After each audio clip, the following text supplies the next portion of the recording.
என்னோட நாய்க்குட்டி மாறாக்கு இன்னைக்கு மொரவாசல் பண்ண போறேன். அது தெரியாம நான் ஏதோ முட்டாய் குடுக்க தான் தூக்கி வச்சிட்டு இருக்கேன்ட்டு இவன் தவறான திங்கிங்ல இருக்கான். வெல்கம் டு நான் நாய் வளர்க்க போறேன் எபிசோட் 5. இவன் பிறந்த 60 நாள் ஆச்சு, என்கிட்ட வந்து 20 நாள் ஆச்சு. போன வாரம் ஏதோ ஸ்கின் இஷ்யூன்னு சொல்லிட்டு ஒரு ஹாஸ்பிட்டல் கூட்டு போயிருந்தேன். ஊசி போட்டு மாத்திரை கொடுத்து ஷாம்பு தந்தாங்க. மாத்திரை சாப்பிட்டதுல இருந்து சரியான வாந்தி, அதனால அதை ஸ்டாப் பண்ணிட்டேன். சரி ஷாம்புவாவது போட்டு ஒரு வாட்டி மொரவாசல் பண்ணிடலாம்னு சொல்லிட்டு செட்டிங்லாம் ரெடி பண்ணிட்டு இருக்கேன். இந்த மாதிரி சூழ்நிலை தான் வரும்னு தெரிஞ்சுதான் அமேசான்ல முன்னாடியே சில காம்போ ப்ராடக்ட்ஸ் எல்லாம் போட்டு வச்சிருக்கேன் குளிக்கிறதுக்கு.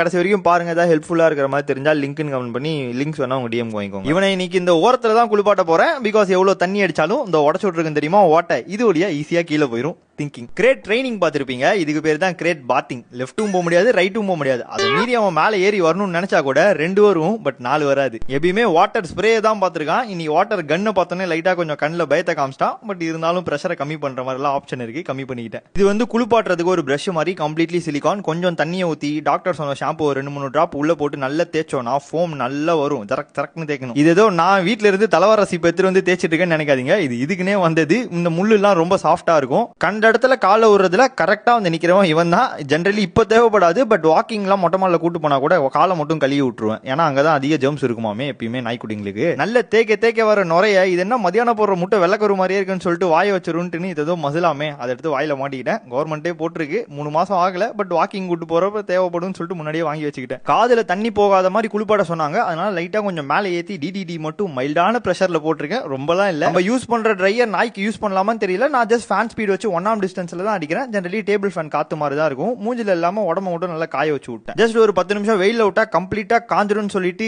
ஈஸியா ஒரு ட்ரிக் பண்ணேன். அது நல்லாவே ஒர்க் ஆச்சு, சொல்றேன் இருங்க. இப்ப பிறந்த மேனிக்குன்னு விட்டா திரும்ப அழுக்குல புரண்டுவான். ஈரம் இருக்கிறதால இன்னும் நல்லா ஒட்டிக்கும். அதனால கிரேட்டுக்குள்ள போட்டு இவனோட ஃபேவரட் கோழி கழுத்தை மேல பட்டும் படாதமனும் தொட்டும் தொடாத மாதிரி மாட்டி விட்டேன்னு வச்சுக்கோங்களேன். அதை அவன் போராடி ஃபிகர் அவுட் பண்ணி எடுக்கிறதுக்கு ஒரு 10-15 நிமிஷம் ஆகும். அந்த கேப்ல நான் போயிட்டு செட்டிங்கா ஹோல் பால்கனியா கழுவிடுவேன். அந்த ப்ராசஸ் தான் ரொம்ப ஈஸி. எதையும் நவுத்த தேவையில்ல, டிஸ்மேண்டில் பண்ண தேவையில்ல. ஒரேடியா எல்லாத்துக்கும் அச்சு விடுவோம். வாட்டர் வாஷ், டாய்ஸ் முத கொண்டு எல்லாம் வாஷ் ஆகுங்க. அப்படியே ஸ்கிரீனை திறந்து விட்டா சூரிய வெளிச்சத்துல எல்லாம் சுகமா காஞ்சிரும். இங்க பாருங்க, இங்க தண்ணி அடிக்கணும்னா அங்க தள்ளலாம், அங்க தண்ணி அடிக்கணும்னா இங்க தள்ளலாம். ஈஸி. பிளான் பண்ண மாதிரியே முக்கி இதை எப்படி ஃபிகர் அவுட் பண்ணி சாப்பிடலான்ட்டு 20 நிமிஷம் கிட்ட ஓட்டி பாதி சாப்பிட்டா மீதி வந்து நானே குத்துறேன். இந்த அமைதியா இருந்ததுக்கு பரிசு. எப்படி நான் ஃபுட்டா இருந்தாலும் ட்ரீட்டா இருந்தாலும் அவனுக்கு இந்த கிரேட்குள்ள தான் தருவேன். சோ அவனுக்கு அது புரியணும். ஓகே, நம்ம தூங்குறதுக்கும் நம்ம எங்கேயுமே சிந்தாம சதறாம சாப்பிடுறதுக்கும் பிளேஸ் தான் இது. நம்மள அடைச்சு வைக்கிறதுக்காக இல்ல.